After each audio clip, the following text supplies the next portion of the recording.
All right, let's jump to questions. Richmond Mayor Danny Avula held a Q&A session with reporters on Wednesday, 6 days after the Virginia Department of Health sent him this notice. In it, the state alleges that the city may have violated state law and regulations by failing to prevent this month's water crisis through insufficient staffing, a lack of emergency preparedness, and an inadequate response to the water treatment plant power outage, which triggered the catastrophe. VDH asserted the water crisis should never have happened and was completely avoidable. Those findings were presented to the city just days after Mayor Avula told us this. The Department of Health has said this crisis was completely preventable. It should not have happened.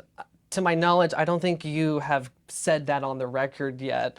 Can you answer that? Do you believe that this was completely avoidable? Yeah, I don't know that to be true, you know. And now that Avula has the state's initial observations, we asked whether his position has changed. Are you ready to say yet whether you believe this was preventable, or do you still maybe disagree with the state? As we gather more information and respond to that notice of alleged violation, my guess is that there will be some things that are substantiated and some things that are not, because again, they were provided by the observations of their team who kind of came in after the fact. So I feel like from the beginning, I've been pretty straightforward about the fact that this was clearly initiated by a power outage and a machine failure, that switch failure.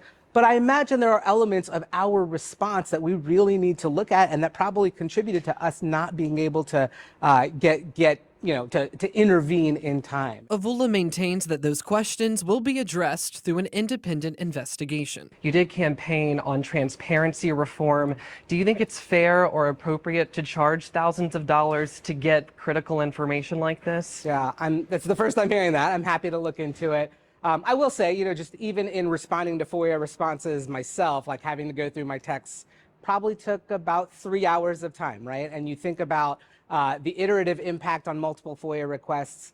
And so I think there is an incurred cost and that needs to be supported. Now, does that need to be charged to everybody? Probably not. And I think in our conversations about how we make information available, doing a FOIA library, I mean, I think we want to make steps in that direction, and I think we'll get there.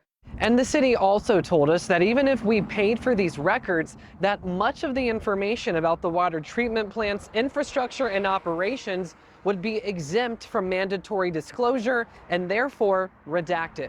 In Richmond, I'm Tyler Lane for CBS 6 News.